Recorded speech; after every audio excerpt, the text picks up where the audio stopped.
Hacía ya varias semanas, aunque tuve un pinch hit, tuve que, ¿verdad?, dar una manito en el fin de semana del retiro. Pero estamos por aquí en esta mañana. Quiero hablar con la iglesia, predicar a la iglesia. Se supone que si hace tanto calor afuera, y Guillermo, no haya prisa por irnos, ¿verdad?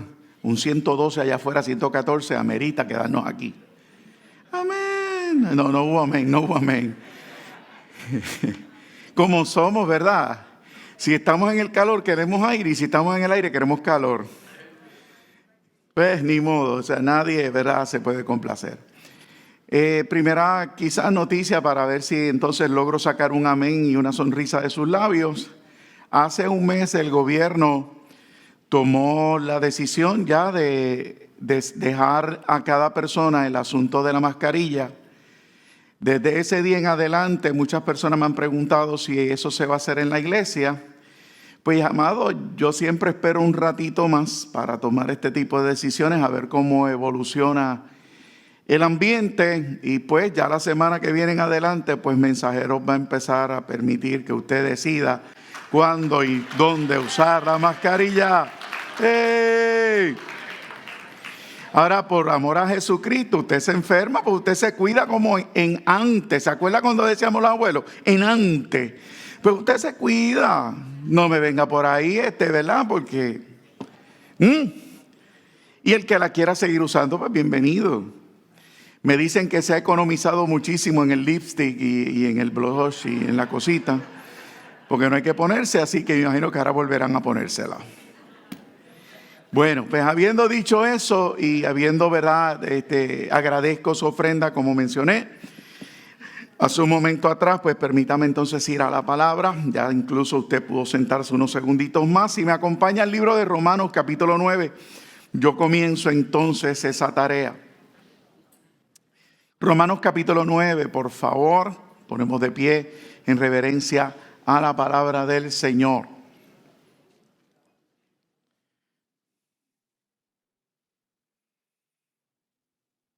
Hay que aprender a vivir con estas enfermedades como la influenza y tantas otras más que hay por ahí, así que yo espero que usted se cuide.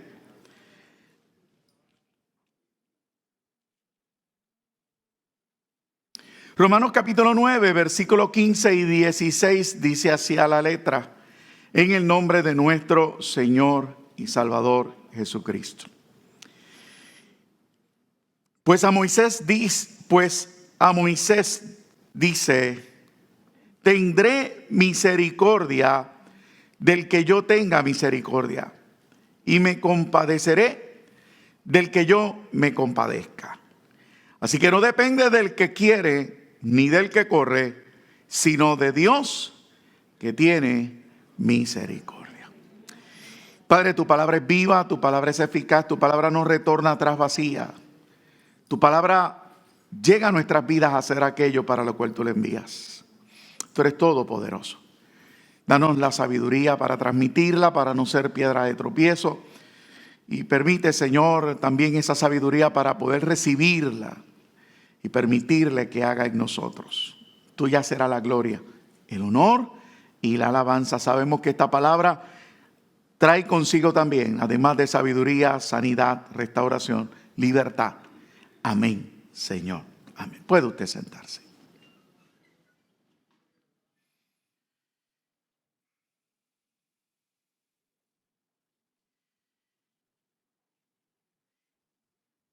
Como siempre, pues trato de comenzar ubicándome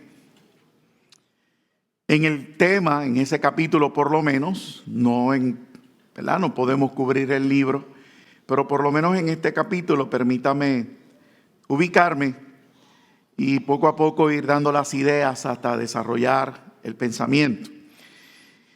Algunas de sus Biblias tiene temas arriba o títulos en los capítulos. En el mío, en esta Biblia tiene el título La elección de Israel. Y Pablo, estando ya en Roma, esperando su cita, una cita que jamás llegará con el César, comienza a disertar y a escribir y a enseñar en una de las cartas más rica en el término de justicia, en el término de fe, en el término de lo que es aclarar conceptos que tristemente hoy en día se han vuelto a confundir. Es como si necesitáramos, ¿verdad?, volver a la esencia de este libro, volver a interpretarlo a la luz de lo que Pablo quería enseñar, dirigido por el Espíritu. Pero volviendo al capítulo 9, Pablo desea, si usted lo tiene abierto todavía, tiene la Biblia abierta en este capítulo, por ejemplo, el versículo 3 le va a decir a usted que él deseaba convertirse en anatema. Él estaba dispuesto a ser rechazado, cambiar lo que pudiera ser la verdad que tenía en la mano, convertirse en anatema, por amor a sus hermanos que no habían comprendido la verdad del Evangelio. O sea, Pablo está tan seguro de lo que conoció, está tan convencido de lo que conoció, que él se atreve a expresarse de esta manera. O sea que Pablo es bien fuerte en su manera de pensar, y él dice: mira, sean imitadores de mí, como yo soy imitador de Cristo. O sea, son palabras fuertes. Así que Pablo anhela que más personas conozcan este evangelio. Y yo pudiera traer un mensaje, y usted también pudiera traer un mensaje de esa iniciativa nada más.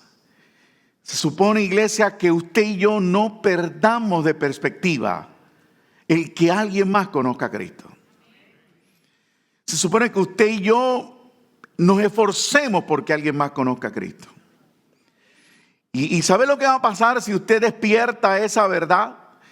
Usted va a ser edificado juntamente con esa vida. ¿Por qué? Porque cuando Dios lo esté usando y usted esté testificando, y esa persona entonces testifique más adelante, usted va a ver que Dios siempre ha estado con usted.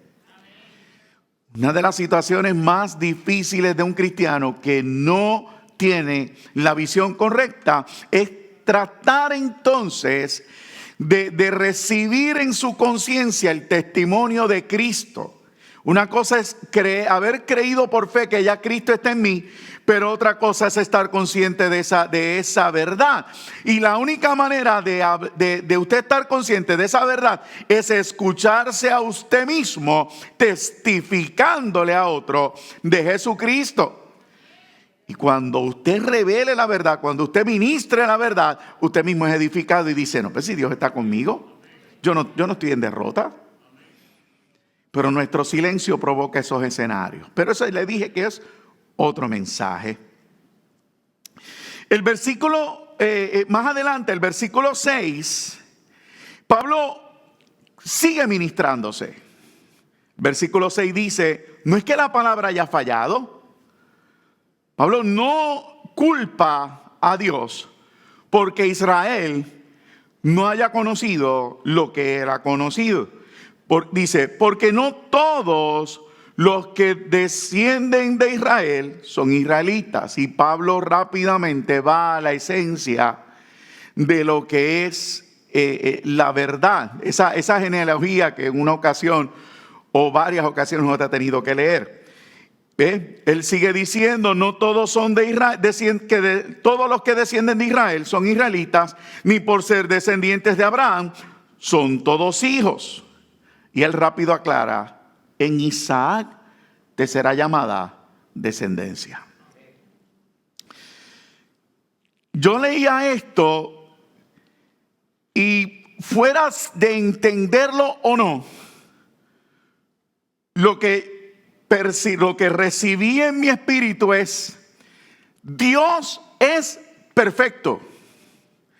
No le permitas a nadie poner en duda la veracidad de la palabra. Amado, hoy hay una fiebre de exégetas. Hoy hay una fiebre de maestros, la mayoría de ellos en las redes, que disparan de la baqueta, alegan que nosotros repetimos lo que hemos escuchado, pero me da la impresión que ellos son los más que lo hacen, y confunden. Y aquí se mencionó en el devocional, y aún por el Espíritu, el cuidado que hay que tener con el tiempo que estamos viviendo. Y ahora ahí mismo hay libros y personas tratando de decirnos que aquí hay errores, que aquí hay equivocaciones. Entonces yo veo que esto no es entonces de ahora. Pablo se enfrentó a esa situación. Y Pablo está diciendo, no es que la palabra falló.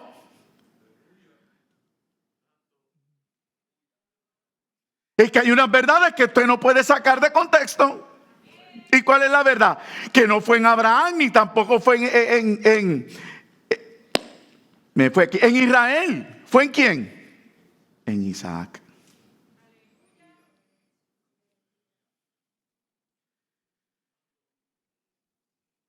Entonces, a veces usted y yo nos turbamos, nos confundimos ahí sentados y no vamos a la fuente. Y empezamos a chocar. ¿Y sabe qué? El enemigo, el Señor lo reprenda, no es todopoderoso. Está limitado. Él fue creado. Pero ¿sabe lo que Él espera? Que usted y yo le abramos la puerta a la duda. Entonces Pablo, en este escenario, él dice, mira, la palabra no falló. El problema es que queremos cambiar, añadir. Supuestamente somos los más misericordiosos. Y él sigue hablando. Incluso llega al punto ya de hablar de quién, de Esaú y de Jacob. Y si usted lo mira, antes de lo que leímos, el versículo 13 dice, a Jacob amé, mas a Esaú aborrecí. Y suena fuerte. Y suena, no, ese no es el Dios que yo sirvo, mi Dios es amor. Pero hay unas realidades que no podemos perder de perspectiva. La Biblia no dice que Dios es amor, amor, amor. La Biblia dice que Dios es santo, santo, santo. Y su santidad no la negocia.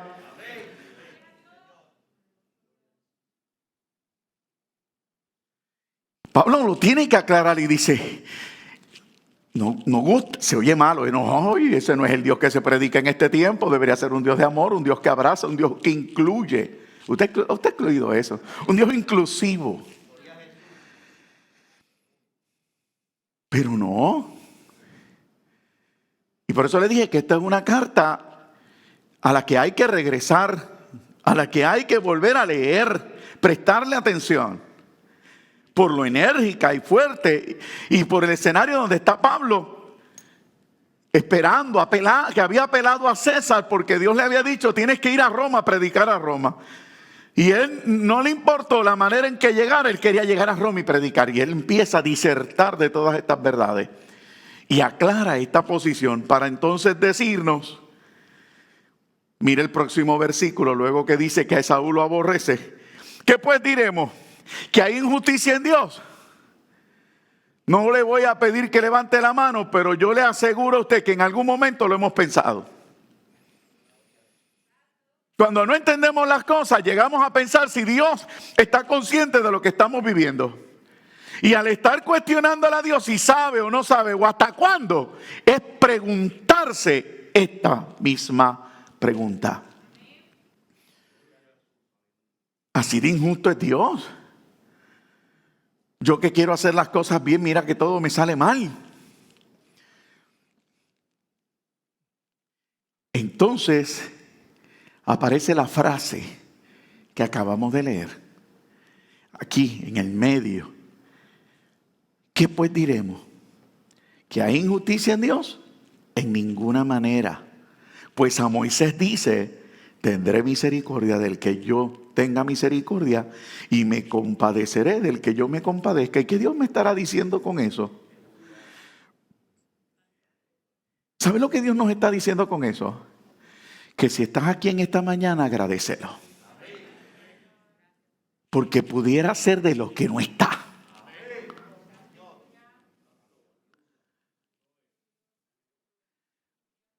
O sea, lo tendré que repetir. O sea, usted está consciente de eso, amado.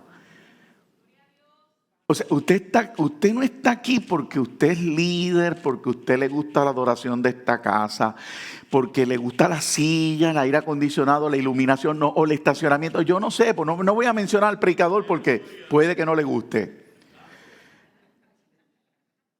O sea, tiene 1000 razones para usted decirme, no, es que, pues, mira, sí, yo me siento bien aquí. Pero usted está aquí por la misericordia de Dios. Dios no lo aborreció a usted.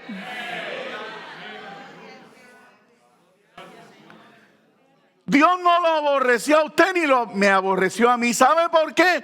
No porque yo sea bueno, sino porque acepté a Jesucristo como mi Salvador. Jesucristo es la diferencia del escenario en que me encuentro en esta mañana.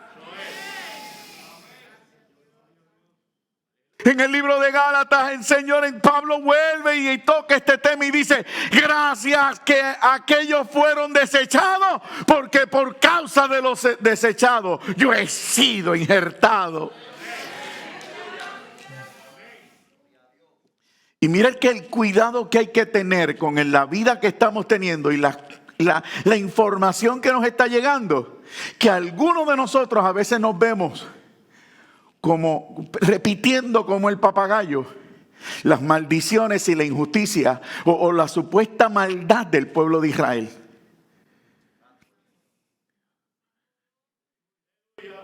Hay que tener cuidado con lo que se escucha. ¿Sabe por qué? Porque ese es el pueblo de Dios, sigue siendo pueblo de Dios, y por causa del trato de Dios con ellos es que la salvación llegó a mi vida. Ay, yo no sé. Yo cuando lo escucho y escucho cristianos a veces insultándolo, yo digo, ¿cómo yo voy a insultar al pueblo de Dios? Lo que no entiendo, me callo.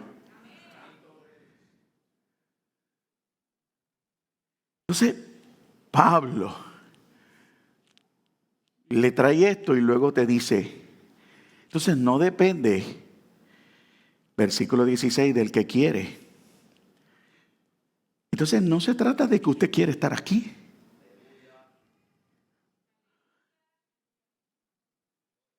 No se trata de que usted quiere estar aquí. Tampoco se trata del que corre, sino de Dios que tiene misericordia.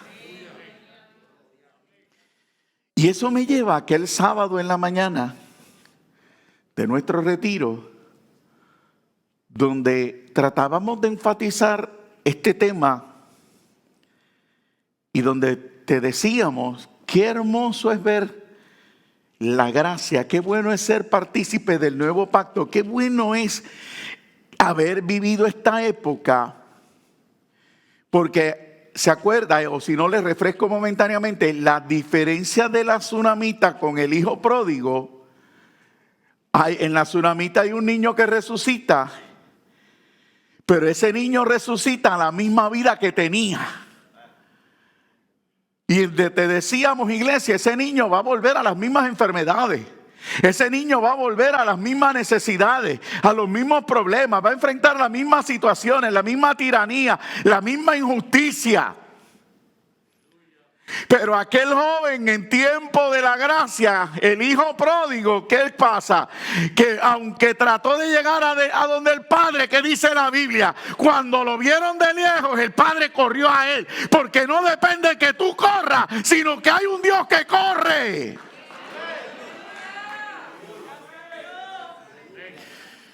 O sea, hay alguien aquí en esta mañana que puede estar sintiéndose, vengo arrastrándome, vengo decidido a rendirme, pero te tengo noticia, hay alguien mirándote que está dispuesto a correr, porque Él dijo, no depende de ti, depende de mí, que tengo misericordia.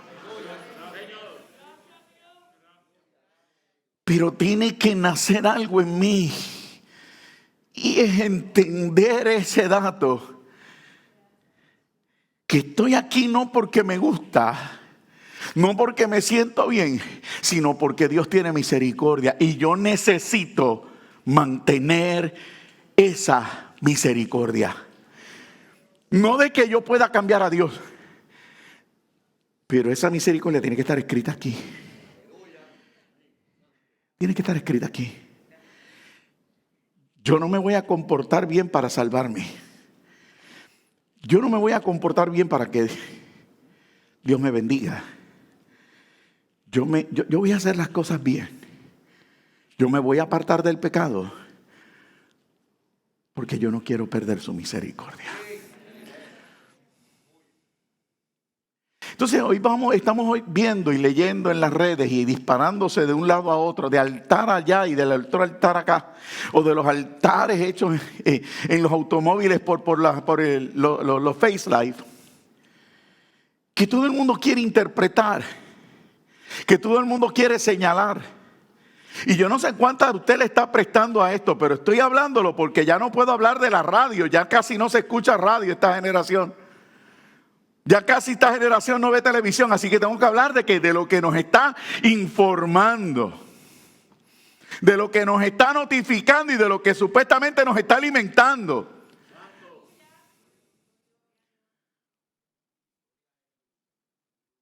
Y unos dicen una cosa, otras otra. Yo no voy a traer ese tema a colación. Yo lo que deseo es que realmente usted entienda que usted tiene que estar ahí más que agradecido por una misericordia que yo creo que todavía no la hemos, no nos hemos concientizado, porque estamos hablando de la meta. Estamos hablando del cielo. Estamos hablando del cielo. Entonces, súmele a ese que esa información que nos está hablando. La iglesia no está, las iglesias no están hablando del cielo. En general hablo. Dios siempre se reserva sus 7,000 rodillas.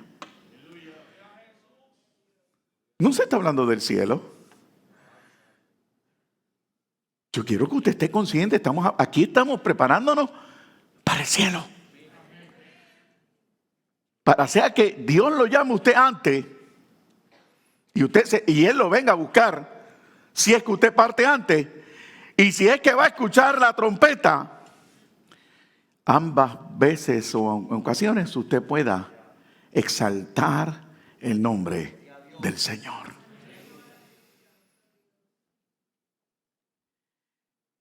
Pablo menciona estas frases. Yo regresé al hijo pródigo y yo debo de ver esa dinámica y tratar de desmenuzarla un poco más. Ahora bien, recapitulo del capítulo para continuar. Pablo no está criticando, Pablo no está señalando, Pablo no está diciendo que Dios se equivocó, que la palabra está errada. Pablo está hablando de soberanía. Pablo está hablando de determinación divina. Pablo está reconociéndole el lugar a Dios. Y eso es muy diferente a tratar de provocar en nosotros una duda o una incertidumbre, mucho menos ansiedad, que tampoco es mi deseo en esta mañana. Yo no vine aquí a provocarle a usted ansiedad. Yo vine aquí a reforzar la dinámica de la palabra. ¿Cuál es? Se trata de Cristo. Pero como pastor tengo que ayudarle o reforzarle el hecho de que su adoración esté de la manera consciente. Porque de lo contrario alabamos a Dios. ¿Por qué? Porque nos bendice. Y cuando no nos bendice no nos sale. Y usted ve a la persona al frente, hermano, adore conmigo, hermano, adore conmigo. Y usted allí. Pero cuando usted está claro en que usted debería de estar afuera, en el mundo, perdido, sin fe y sin esperanza, pero Dios lo tiene aquí, no porque usted sea lindo, no porque usted sea guapo, no porque usted sea inteligente, sino porque lo vio con misericordia. Entonces, Señor, quizás no me ha bendecido y humanamente no hay razón para esta mañana yo alabarte, pero te alabo por tu misericordia. Porque estoy aquí. Estoy aquí. Entonces Pablo, vuelvo y repito, fuera de crear incertidumbre, duda, ansiedad, lo que procura es crear seguridad en mí, identidad en mí y convicción. Pablo quiere crear convicción. Estate seguro, estate firme. No dudes más. Porque Dios tendrá misericordia del que tiene. Y permítame añadir, porque como Dios no cambia, si comenzó teniendo misericordia de ti, ¿quién te apartará de ella? ¿Quién te apartará de ella? Nadie. Le dije, no puedo traer el exégesis del libro, porque entonces de repente con esa pequeña frase salté al capítulo 8. Nadie te apartará del amor de Dios que es en Cristo Jesús, Señor nuestro. Pero no voy ahí. Regreso al hijo pródigo. Y en hablándote, repito, de este hijo pródigo, necesito que entonces tú te puedas ver hoy de la manera que el Padre vio al Hijo, donde nos proyecta como nosotros deberíamos de verlo. ¿Qué fue lo primero que hizo? Lo cambió de vestido. Y tú necesitas verte vestido de Dios. Tú y yo necesitamos en este tiempo vernos vestidos de Dios. Pero es que me falta esto, me falta aquello, me falta lo otro. ¿Sabes cuál es el problema? Que mientras quieras resolver con tu fuerza, vas a seguir en el círculo vicioso. Acaba a comenzar y agradece su misericordia para luego te puedas ver vestido de Dios. Y a la que te puedas ver vestido de Dios, comenzará Dios a cambiar y ya no hablarás malo, ya no verás lo que ves, ya no dirás lo que decía, ya no te vas a comportar como te comportabas. Incluso se va a despertar lo que vimos en Romanos 9, versículo 3, como comencé. El deseo que las personas conozcan el Dios que tú has conocido.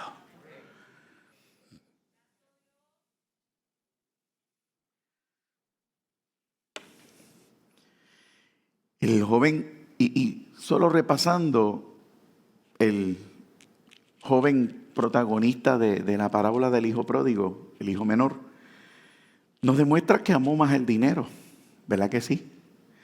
Amó más al dinero. Y le dice a su papá, dame mi parte.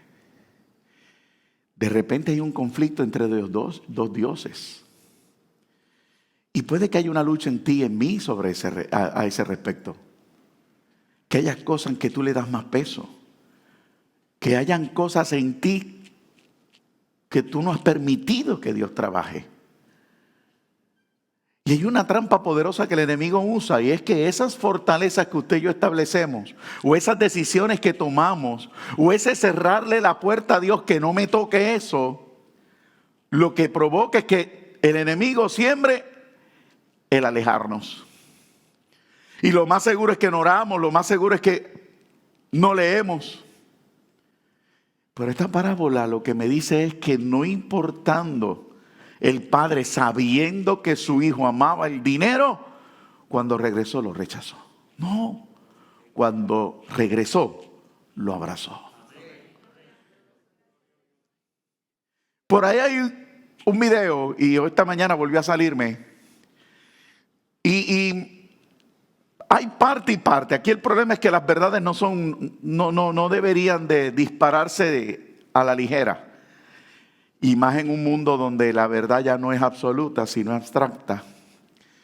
Y es este personaje, este cantante, que dice que Dios es un animalito bastante fuera de lugar.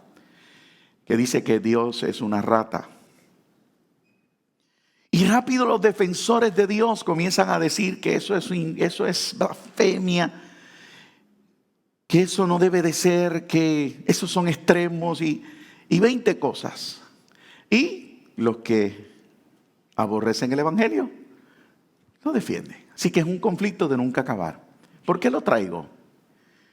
Porque la Biblia no dice en ningún lugar que Dios nos manda a defenderlo.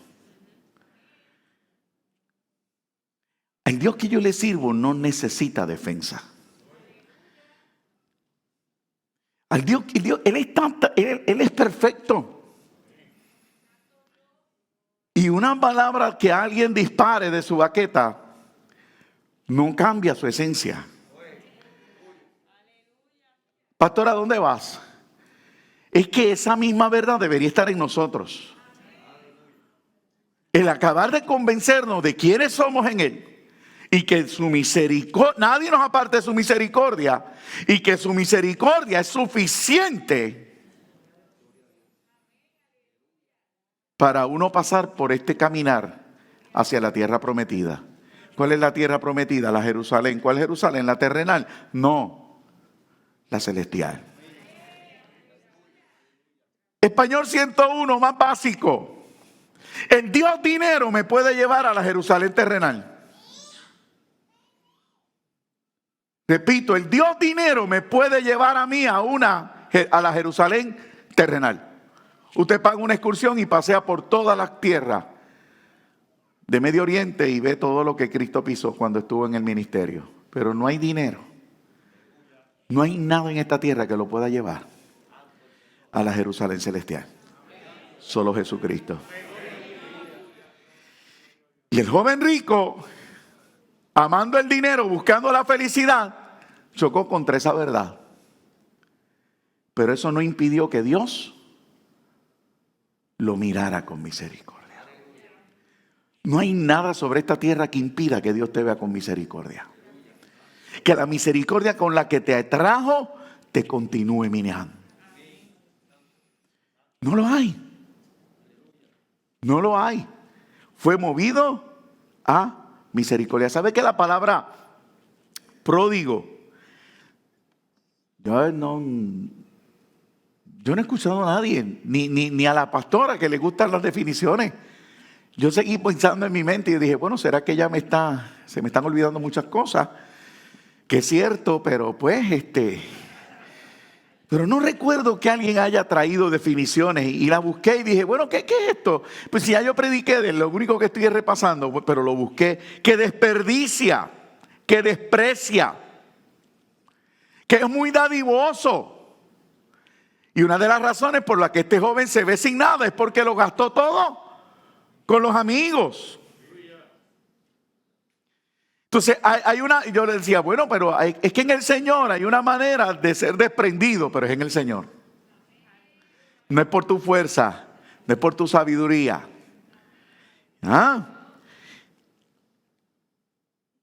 Entonces hay una que me llamó la atención y la copié completa. Dice que tiene o produce gran cantidad de algo. Que tiene o produce gran cantidad de algo. Yo pródigo. O sea, este joven había sido engañado por su deseo de alcanzar felicidad e inclinó su mirada al dinero. Pero no le impidió a Dios abrazarlo.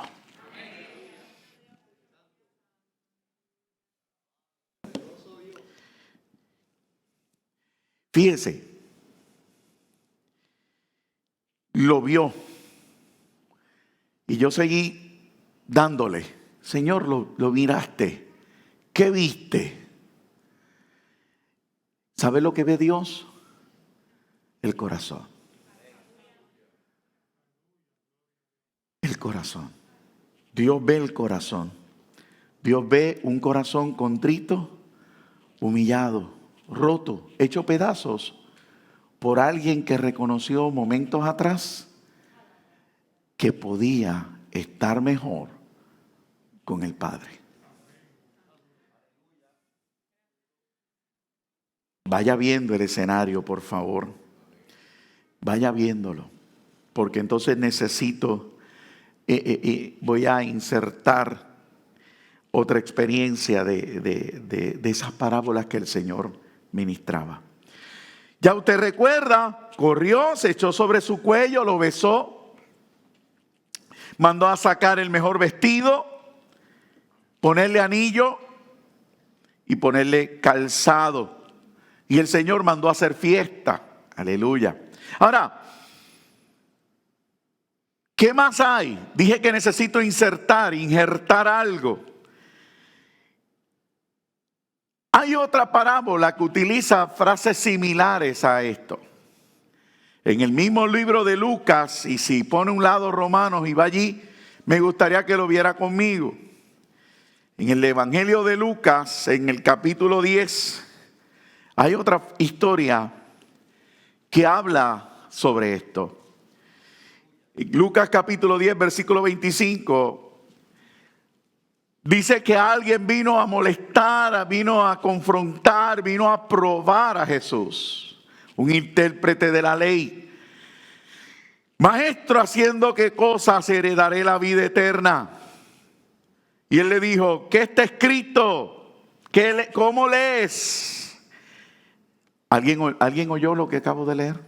¿Lo leyó, lo oyó, lo escuchó, lo está viendo? ¿Usted quién tiene pregunta? No se deje instruir por las redes, venga a la Biblia. Venga a la Biblia. Y como le he dicho anteriormente, cuidado no solamente con aquellos que puede que se vean piadosos en las escrituras. Cuidado. ¿Ves? Porque Jesucristo rápido enfocó a este caballero. ¿Qué le dijo? ¿Qué dice ahí? ¿Qué dicen en las redes? ¿Qué dice el predicador? No. ¿Qué está escrito? En aquella época, ¿qué está escrito en la ley? En nuestra época, ¿qué está escrito en la Biblia? ¿Cómo lees? Después te confronta y dice, ¿tú la lees? ¿Lo notó? Porque puede ser que sea un intérprete de la ley que repita como papagayo lo que el amigo o el maestro le dice, lo que el anciano enseña. Pero él lo enfoca y le dice, ¿qué está escrito? ¿Cómo lees?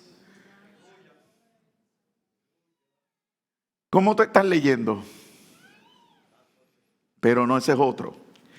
Dice, amarás al Señor tu Dios con todo tu corazón y con toda tu alma y con todas tus fuerzas y con toda tu mente, que es el primer y gran mandamiento. Y entonces, y a tu prójimo como a ti mismo. Y le dijo, bien has respondido, haz esto y vivirás. Jesús, bien has dicho. A eso. Ahora, ¿qué necesitaba entender? ¿Qué le está diciendo al intérprete? El intérprete, en aquel que lo conoce, aquel que no se le oculta nada, está diciéndole, tú me das testimonio de que amas. Aunque viniste a confrontarme, aunque viniste a probarme, aunque te enviaron a zarandearme, tú me das testimonio de que amas. Pero vamos al problema que estás teniendo. ¿Sabe qué? Dios siempre va a tratar contigo para hacerte un mejor creyente, para que crezcamos, para que maduramos. Dios no viene a estar señalando por señalar. Cuando Él corrige, sana, restaura y levanta.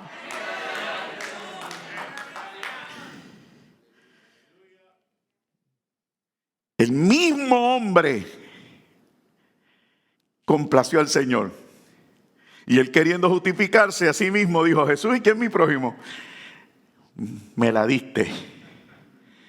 Siéntate que te voy a enseñar. ¿Vio el Dios que le servimos? Cuando usted entabla una relación con el Señor, usted no va a tener miedo de estos escenarios, porque usted se va a dar cuenta que Dios no está para destruirlo, Dios está para bendecirlo. Respondiendo Jesús le dijo, un hombre descendía de Jerusalén a Jericó y cayó en manos de ladrones, los cuales lo despojaron, hirieron, se fueron dejándolo medio muerto. Hoy hay mucha gente así, media muerta, herida por los ladrones, el tiempo, los ladrones, el entretenimiento, ladrones, los trabajos, los ladrones. Enumérelos usted. Aconteció que descendió un sacerdote por el camino y viéndolo pasó de largo. ¿Quién son los sacerdotes? El sistema religioso más alto a nivel de lo que era el pueblo de Israel en esa época. Así que Cristo empezó mencionando el top of the top, el rango más alto. Dejándolo allí medio muerto, con todo y eso siguió de largo. Asimismo un levita, ¿quién menciona? El rango quizás más bajo, aún así los encargados de la adoración. Ambos podían ser ejemplo para la enseñanza. Porque sobre ambos caía la responsabilidad de lo que significa adoración, que no es otra cosa que servir a Dios y servir al prójimo. Entonces, más allá de señalar un rango, más allá de estar señalando el top of the top por aquello de hacerse mejor, quizás el Señor es lo que está diciendo. Quiero que entiendas que ustedes tergiversaron las cosas, porque aun siendo los encargados de la adoración, pasaron de largo ante la necesidad de este hombre. Hay personas, y yo puedo coincidir con ellos, que dicen que los tres que utiliza iban hacia Jerusalén a adorar. O sea, el sacerdote, el levita y el tercero, que es el samaritano, iban a Jerusalén a adorar. Acuérdese que los samaritanos tenían una confusión si el monte o el templo. Muchos venían al templo, muchos no les molestaba el rechazo. Y se acercaban sencillamente porque habían aprendido por la dinámica de Asiria de enseñarles la ley, pues habían aprendido a adorar al Dios del cielo. Pero los primeros dos no pudieron, no hubo momento para qué. Espérate, no me puedo detener, yo voy a dar mi adoración.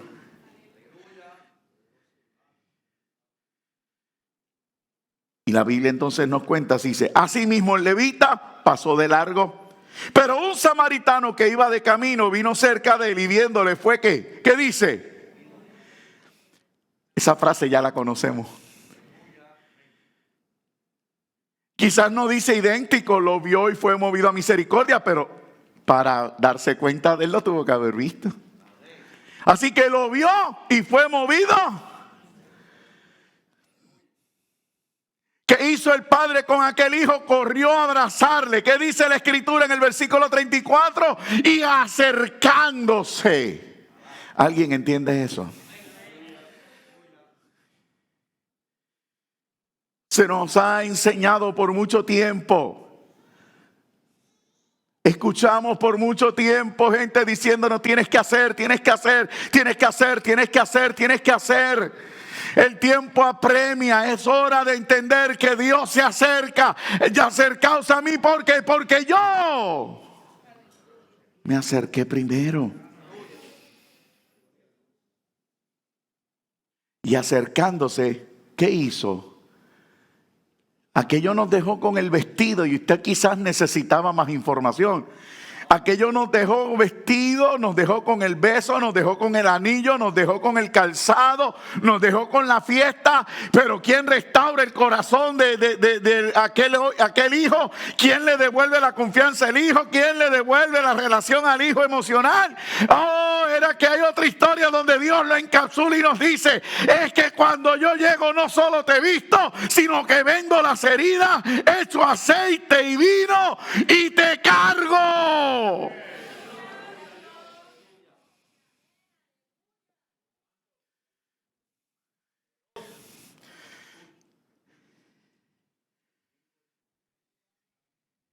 ¿Por qué te sigues resistiendo?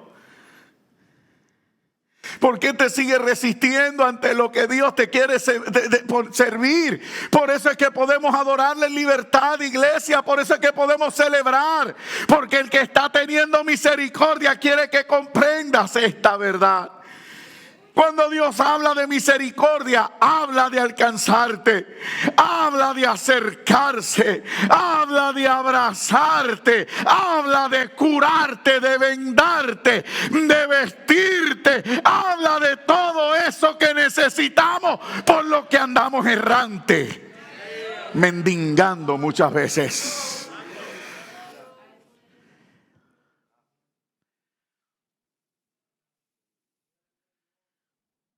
Usted no tiene que buscar nada en otra fuente. Usted no tiene que buscar más nada. Usted se puede puedes sentar ahí consciente de la misericordia de Dios. Y si hoy llegas herido porque alguien te ofendió, decirle: es que yo sé que en breve me vas a sanar. Usted puede cerrar sus ojos y decir: Señor, vengo con el último aliento. Es que yo tengo vino y aceite para restaurarte. Ay, Señor, es que yo estoy demasiado triste. Es que, ¿qué la Biblia enseña del vino? No es la alegría de Dios, no es el gozo de Dios. No es que vaya a correr a comprar una botella de vino ahora. Estoy hablando del vino de Dios, el vino de su espíritu. Estoy hablando del vino de su espíritu. Si tengo que hacer la salvedad, porque como ahora predican que se puede beber.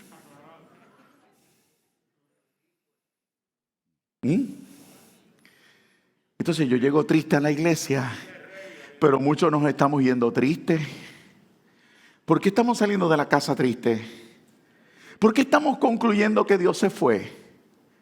Cuando la Biblia establece que donde dos o más estén reunidos en su nombre, Dios está presente. Entonces, esa verdad no está sujeta o condicionada a mí. Es que el pastor está mal. El pastor puede estar mal, el líder puede estar mal, y los hermanos, algunos de los hermanos están mal, pero de donde dos o más están reunidos, Dios está presente. Entonces yo soy el que cambio la atmósfera. Yo soy el que puedo recibir independientemente que el que esté aquí esté mal.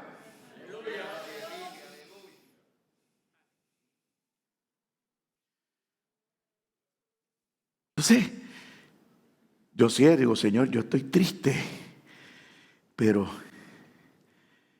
tú dijiste en la palabra que con vino y aceite ungiste al caído.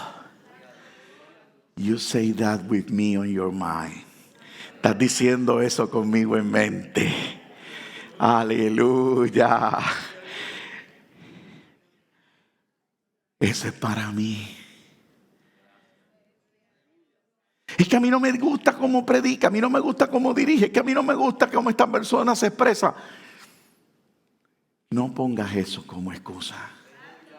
Y acaba de entender que quien te tiene aquí es la misericordia de Dios.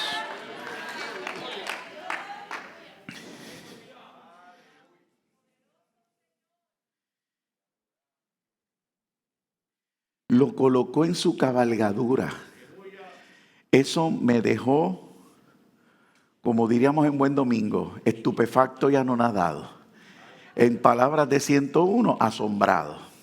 ¿Por qué? Porque nos habíamos quedado en la historia pasada que él corrió. Y cuando lo alcanzó, lo abrazó. Pero él corrió, aquel venía caminando, así que él estaba lejos. Y yo dije aquí que aquel quizás no podía llegar. ¿Qué es lo que me está diciendo? Que cuando Dios te intercepta, las huellas que se ven en el suelo ya no son las tuyas.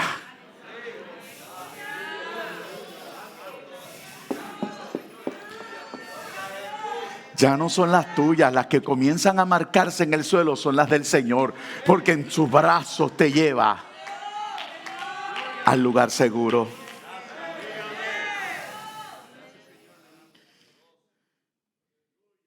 Su misericordia, iglesia.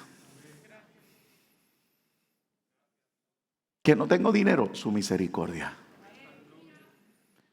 Que el diagnóstico médico no es el más favorable, su misericordia. Que tengo problemas con mis hijos, su misericordia. Su misericordia. Yo creo que para este tiempo la iglesia se tiene que enfocar en su misericordia. Es lo que te va a sostener ante la guerra y el conflicto que tenemos. El Espíritu del Señor dijo lo que ha pasado y lo que está por acontecer.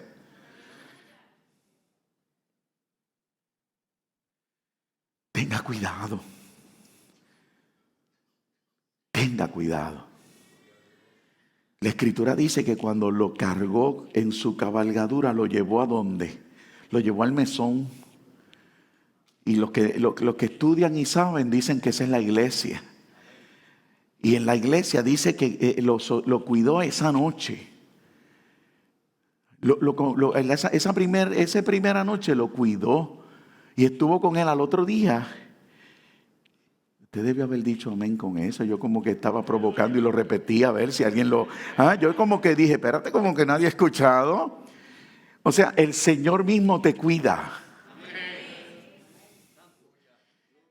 Cuando usted se convierte al Señor, los primeros meses, quizás los primeros X tiempo, porque algunos más, otros menos, ¿qué es lo que ocurre? Que sentimos a Dios de una manera ¿qué? Sobrenatural, poderosa, increíble. En cada culto sentimos que Dios nos habla, nos sentimos que estamos en una nube, nos sentimos, oiga, que somos especiales. ¿Sabe por qué? Porque ese primeros pasos Dios está ahí presente, esperando que te vuelvas a levantar. Que te vuelvas a levantar. O sea que Dios, cuando nos dice que el hijo pródigo lo vistió, luego de sanarlo, estuvo ahí presente a su lado hasta que se pudiera quedar de pie.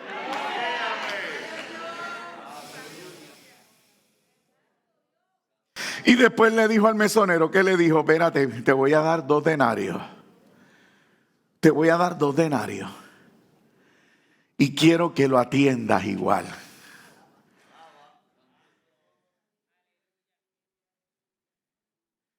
Usted tiene que creer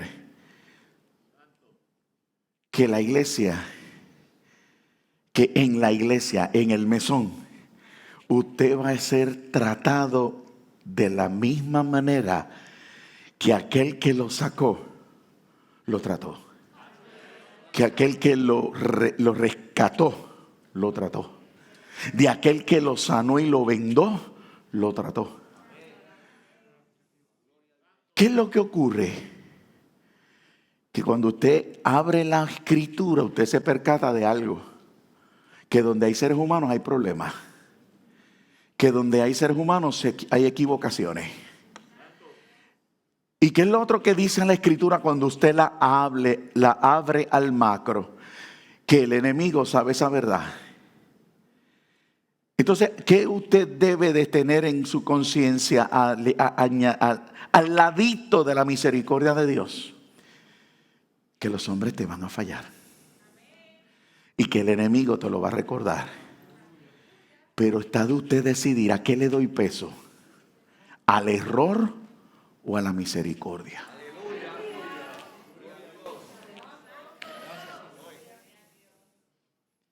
¿A qué le vas a dar peso? ¿A los errores que nosotros cometamos? ¿Que el que está a tu lado cometa? ¿O a la misericordia de Dios que te tiene ahí? Porque Dios seguirá teniendo misericordia de quien quiere tener misericordia. ¿Lo va a seguir haciendo? Entonces yo puedo malinterpretar esa verdad porque se supone que la iglesia es tipo de Cristo y me traten bien. Pero me veo afuera. ¿Por qué me voy a ver afuera? Porque le diste más peso a ese error o a ese trato que a lo que debiste de darle peso. A la misericordia de Dios que te sostiene. ¿Por qué? Porque dije ahorita Romanos capítulo 8, no voy a decir porque son muchísimos textos del 27 en adelante, por dar un ejemplo. Nadie te apartará del amor de Dios que es en Cristo Jesús, Señor nuestro. Amado, la iglesia está llamada a comprender esa palabra, la palabra misericordia. Y estoy utilizando la palabra amor como ese sinónimo al lado, o ese complemento. Y cuando usted comienza a pensar en ese complemento, esa palabra amor, usted en su conciencia va a crecer un poco más. ¿En qué ejemplo? ¿O a qué me refiero? En el libro de Efesios, ¿qué dice Pablo también? Que Dios quiere y desea que conozcamos la ¿qué? La anchura, la longitud, la altura y la profundidad del amor de Dios. Y yo les traje una enseñanza donde cada una de esas, esos son frases matemáticas, eso tiene un nombre. Son las dimensiones, Carmen, eso es dimensión, a nivel matemático. Pues son las dimensiones del amor. Cada una de ellas tiene una característica que no las ejemplifica. ¿Cuáles son? La anchura, la gracia. La anchura. La anchura de Dios. Señor, que tú estás acá. ¿Cuál es el margen de tu perdón? La anchura de la gracia. Señor, ¿cuánto tú me puedes perdonar? La gracia. Si hay arrepentimiento, la anchura no tiene límite. ¿Por qué sentarte ahí a menospreciarte? ¿Por qué sentarte ahí a restarte? ¿Por qué es querer seguir justificándote y convenciéndote a ti mismo? Hay personas que están ahí sentadas diciendo, es que esto es paso a paso, esto es poco a poco, no me metas presión.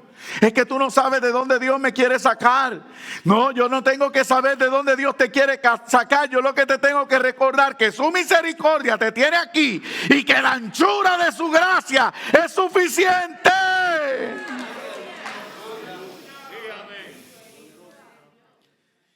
Levántate y celebra la victoria en Cristo. La longitud. Yo al principio pensaba que eran dos palabras muy similares, anchura y longitud. Sin embargo, cuando me pongo a estudiar un poco más, me doy cuenta que la longitud trasciende espacios y tiempos. ¿Y saben? Cuando estoy hablando del amor, de la longitud del amor de Dios, estoy hablando de paciencia. La paciencia que Dios tiene de verme domingo tras domingo, cabizbajo, desanimado, en derrota, trata esperando que yo acabe de entender mi victoria. Amén. Que mientras yo me estoy cuestionando por qué levantar las manos en señal de victoria, Dios me dice, solo levántalas. La longitud de su paciencia. La longitud de su paciencia. Definición del amor, todo lo cree, todo lo espera, todo lo sufre. El amor que nunca deja de ser. Entonces es un amor que vea la nota, vea la cuña. Porque si 7 veces cae el justo, entonces 7 veces los ladrones me dejan en el suelo, 7 veces mi samaritano viene a levantarme. Yo no me quiero levantar porque no me quiero volver a caer. Es que me da vergüenza volver a fallar. Es que me da vergüenza el que me vuelvan a ver de la misma manera de donde yo estaba. No importa, porque si 7 veces cae, 7 veces el samaritano te levanta.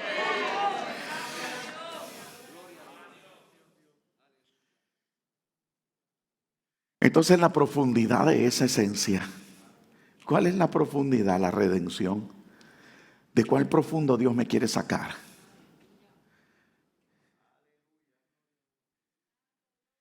¿De cuán profundo Dios me querrá sacar?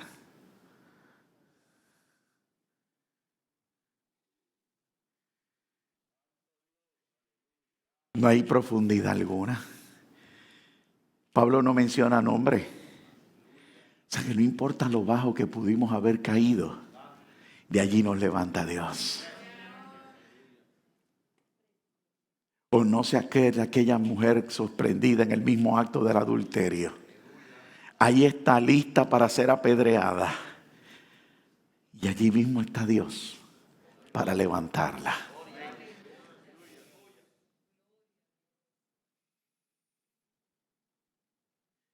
Usted tiene que estar consciente de estas cosas. Lo que nuestra mente debe de estar llena Y ahora me va a tener que perdonar. Porque en vez de estar llena de luma y de las porquerías del gobierno, deben de estar llenas ¿de qué? De las promesas y de la palabra de Dios.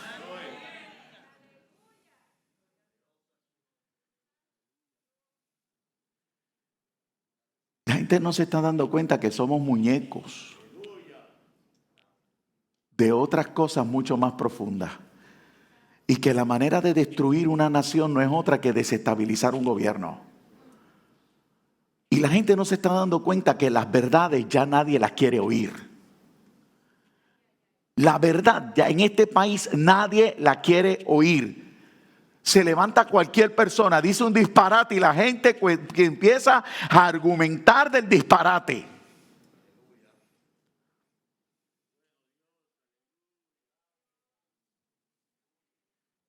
Y una iglesia que está alerta de la venida del Señor es una iglesia que te tiene que esconder en la palabra.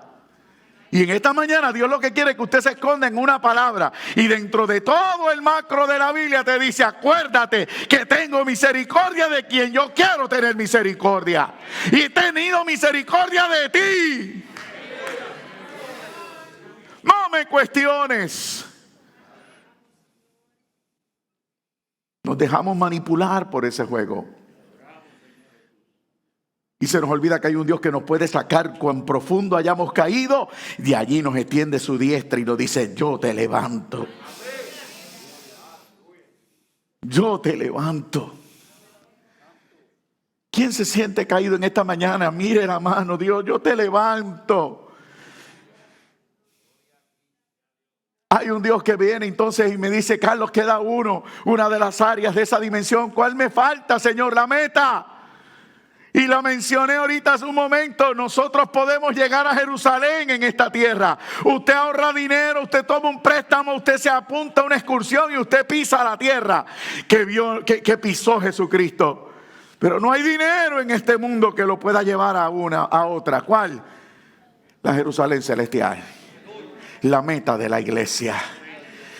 El Dios que nos enseña en la Escritura y se preparó para mirar a Jerusalén es el Dios que te dice: prepárate y mira a la Jerusalén celestial. El Dios que sabía lo que le iba a acontecer se sostuvo viendo al invisible.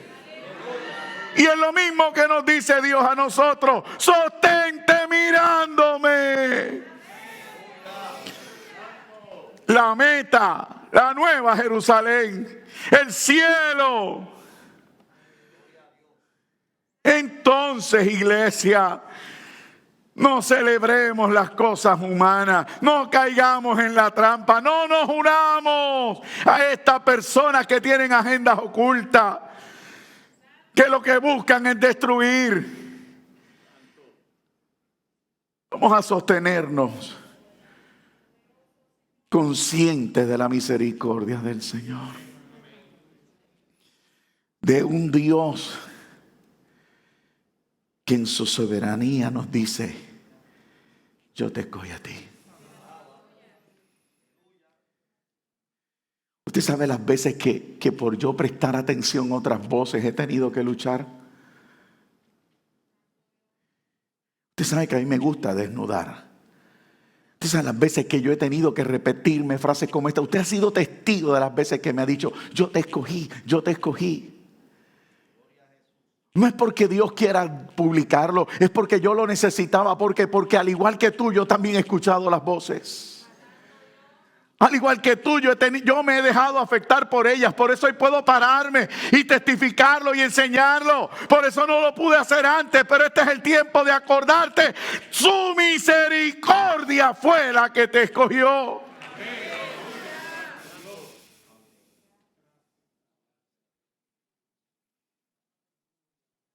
La historia de David gira. Y yo tomé muy en serio que hace calor afuera.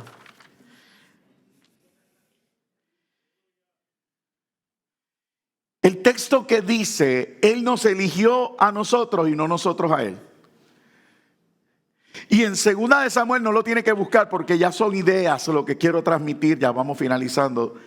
Le dice Dios a David: Dios tiene que hablarle a David. Y Dios le dice: te tomé del redil de detrás de las ovejas para que fueses príncipe sobre mi pueblo. Cuando yo veo la historia de Abraham, me topo con Abraham y digo: yo te saqué de tu casa y tu parentela. Y yo le dije a usted, iglesia, el viernes, que vuelvo y me reitero, un culto exquisito, que si usted no lo ha visto, espero que aproveche que está en la página. Ve, hay cosas para que la página o las redes sirven, y esa es una. Amén. Gracias. Pero yo veo que estos hombres, Dios los tuvo que sacar. Yo veo que Dios tuvo que sacar un Abraham de su casa y su parentela. Y usted dirá, es porque le iba a mostrar una tierra. No, pero antes de mostrarle la tierra, lo tenía que sacar de una influencia. Lo tenía que sacar de una costumbre. Era un pueblo idólatra, lo tenía que sacar de donde estaba. Cuando yo miro a un José para llegar a palacio, lo tuvo que arrancar de su familia. Alaba.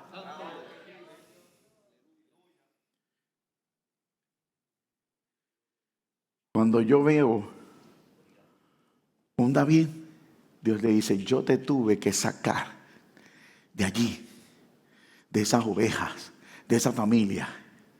Y usted dirá, ¿lo llevaron a palacio? Ninguno de ellos llegó rápido donde Dios le había mostrado que llegarían. Tuvieron que padecer, tuvieron que ser rotos, tuvieron que ser hechos pedazos, tuvieron que ser reconstruidos a la manera de Dios. Y yo le dije a usted el viernes algo poderoso, y me reitero que fue lo que me ministró escuchando a mis hermanos. Que fue lo que le dije: deja de condicionar el que Dios te levante, porque en esta época de gracia, en esta época de misericordia, Dios no te tiene que sacar de tu entorno para hacer y cumplir el propósito por el cual has sido llamado. Deja de decir que es tu familia, deja de decir que es tu trabajo, deja de decir que es el vecindario, deja de decir que es la iglesia, porque donde quiera que tú estés, su misericordia y poder te levantan.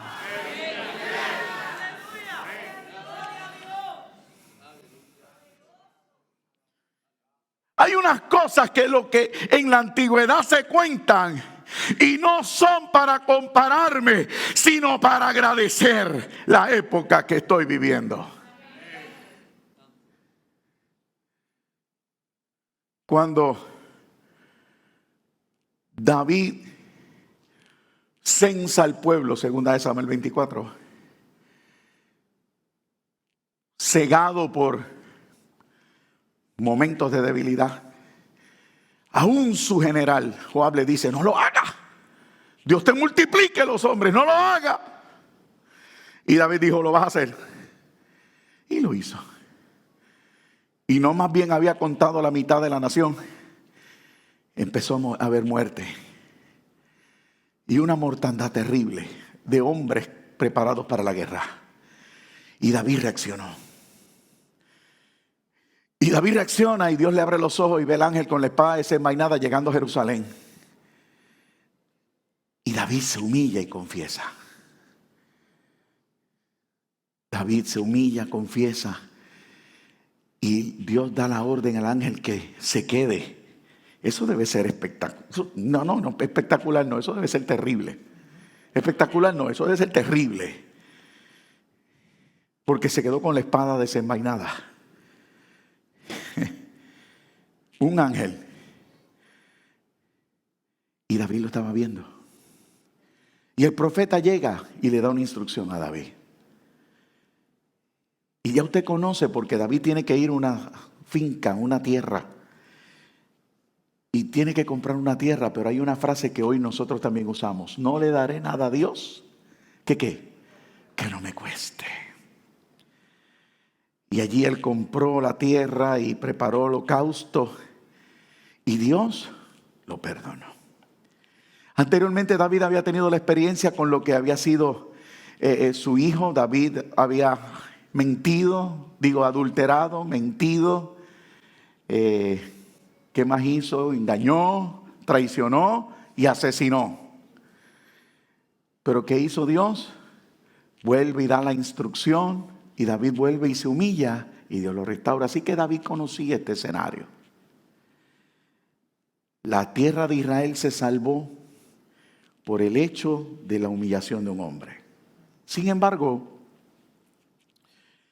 Israel no tiene la capacidad de entender que lo malo no es Dios el que lo ejecuta.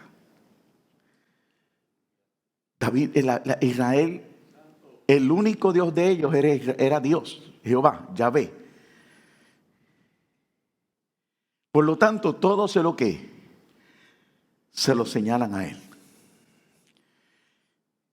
¿Qué yo quiero decir con esto? La Biblia dice que la paga del pecado es ¿qué? Y también la Biblia me enseña que hay caminos que al hombre le parecen rectos y buenos y que su fin es ¿qué? Camino de muerte.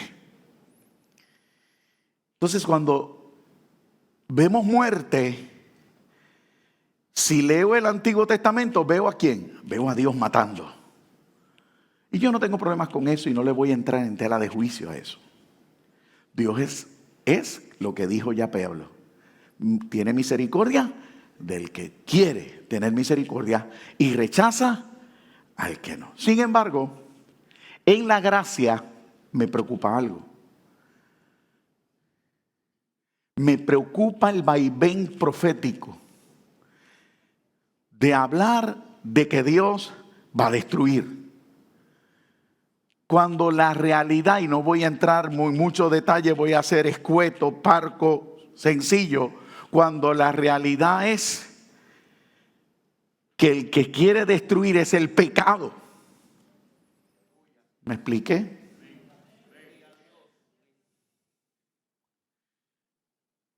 ¿Sabe de qué Dios quiere librarnos? De las consecuencias del pecado.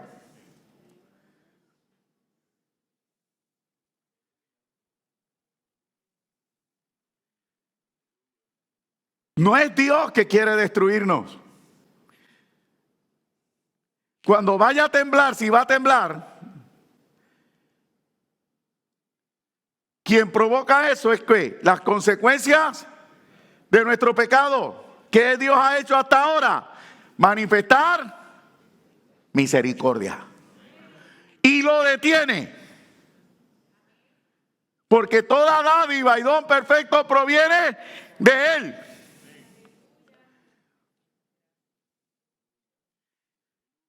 ¿Sabe lo que me ocurrió el martes?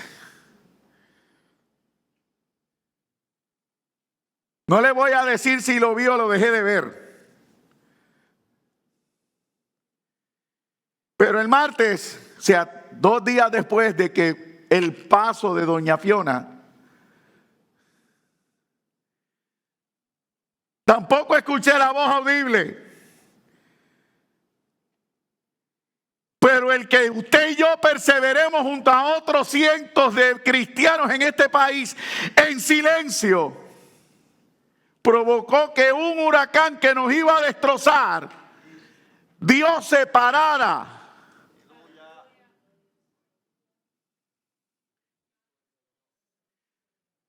Y lo único que entró fue la pared.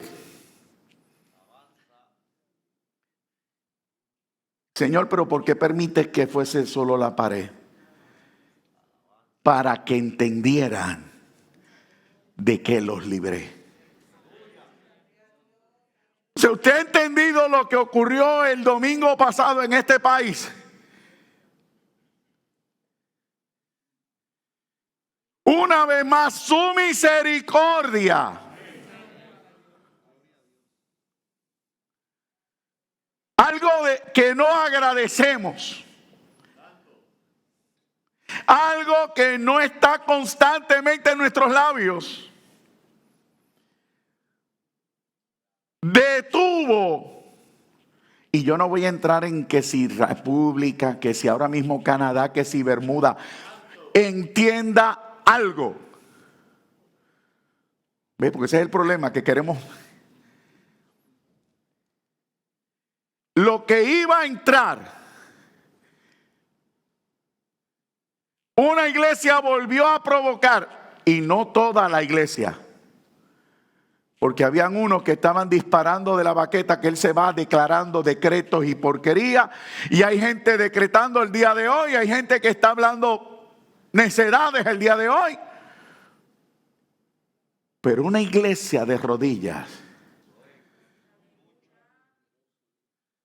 permitió que al final del escenario Dios dijera: yo los amo.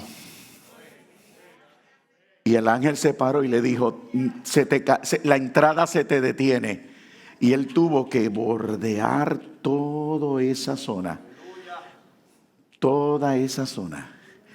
De entrando por Ponce la Pared y rodeando en línea recta hasta entrar por Cabo Rojo. Y esa otra pared tratar de alcanzarlo, como ya sabemos, hasta Añasco. La historia ahí hubiera sido otra. Y esa es la esencia de lo que yo quiero transmitir. Que aquí deberíamos, y en muchos otros lugares, estar en lágrimas, agradecidos. De que aún Dios diciendo que este pueblo merece la paga de su pecado, su misericordia vuelve y lo detiene.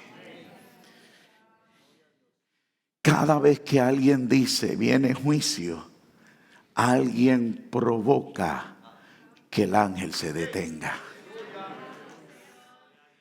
Sin pagar como tuvo que pagar David, sin correr como que tuvo que correr David, sino humillados en el suelo, clamando y diciéndole: Señor, ten misericordia. Hasta que la iglesia no tenga eso en su conciencia, esto no va a ser. Que después escuché y termino. Llegará el día en que mi misericordia se va a detener. Y dejaré pasar las consecuencias del pecado.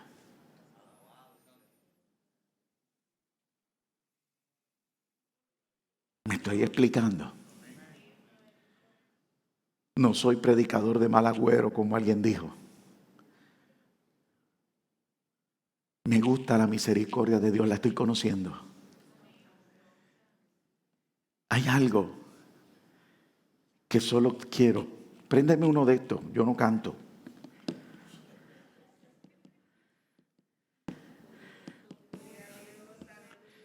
El día está muy bonito para que llueva ahora. Yo lo tenía bien listo, pero ni modo. ¿Ya lo prendieron?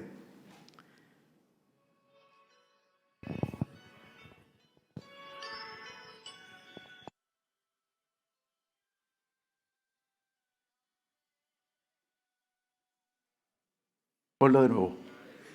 Oiga eso. Porque así terminaba el Señor conmigo.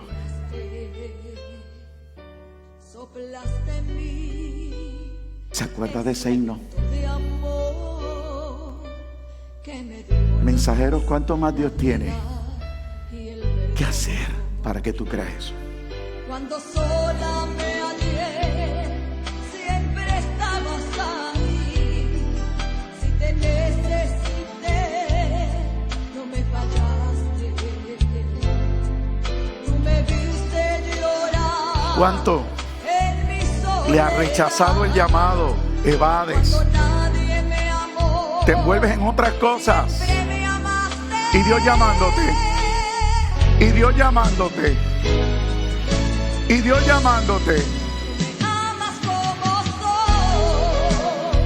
Yo perfecta nunca fui, pero yo te Mira, ven al Señor en esta mañana. O ven al altar y arrodíllate y dile: Señor, que mucho he dilatado de tu llamado en mi vida.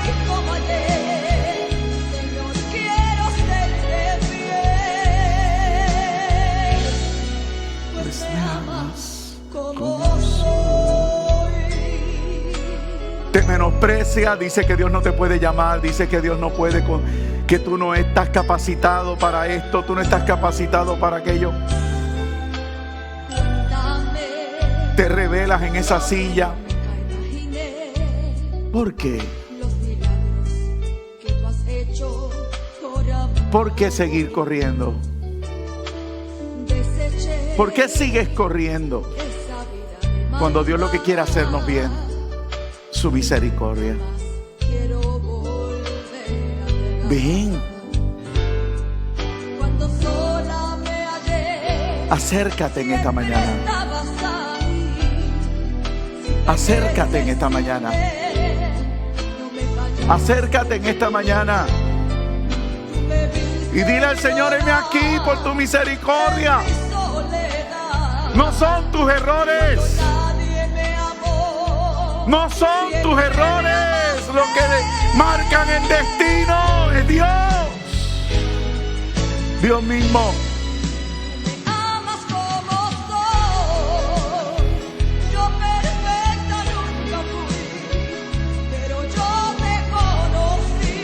Es que Dios se equivocó si me hace un llamado ministerial. Dios no se equivoca.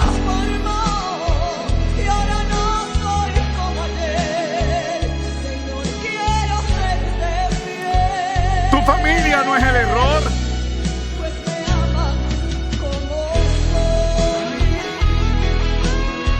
Tu crianza no fue el error.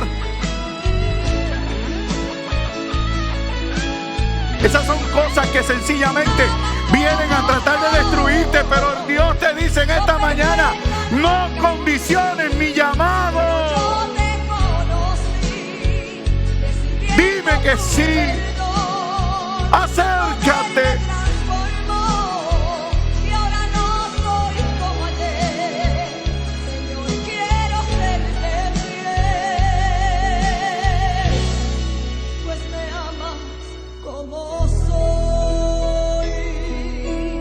Te ama como eres, con tus defectos, con tus errores, con tus virtudes, con tu pecado. Porque aún yo sé, hemos sido lavados con su sangre.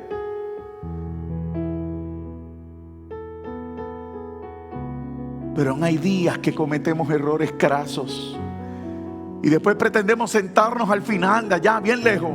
Nadie se sienta aludido. Y no queremos llegar a la iglesia, y no queremos venir, y no queremos cantar, y no queremos adorar.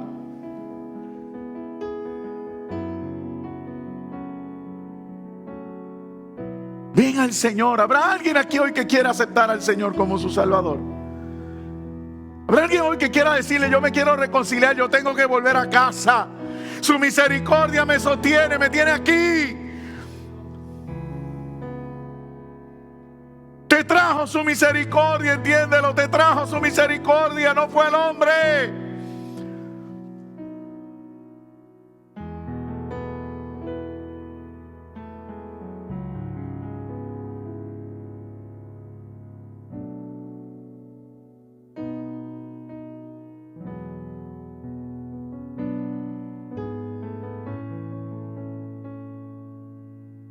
Siempre estabas aquí. Te necesité, me fallaste, me diste llorar.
Ya.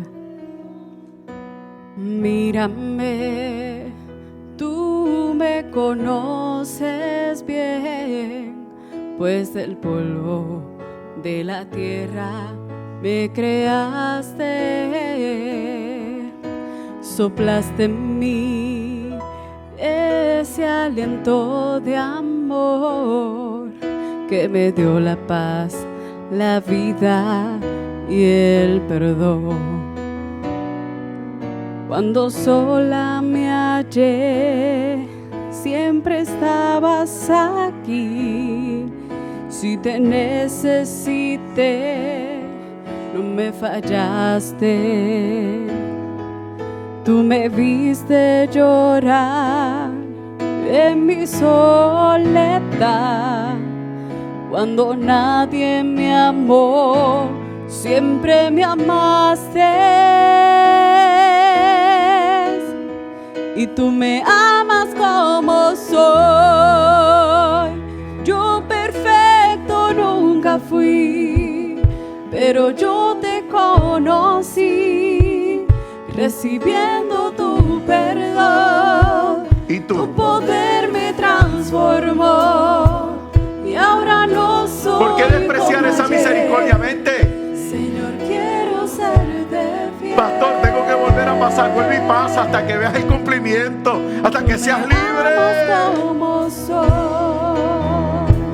Yo perfecto nunca fui, pero yo te conocí, recibiendo tu perdón, tu poder. ¿Quién me te trajo? Te trajo el Espíritu. y ahora no soy como ayer. Señor, yo quiero serte fiel, Arrodíllate ahí. pues me amas. Acércate a tu como Dios. soy. Acércate, derrama tu corazón, díselo.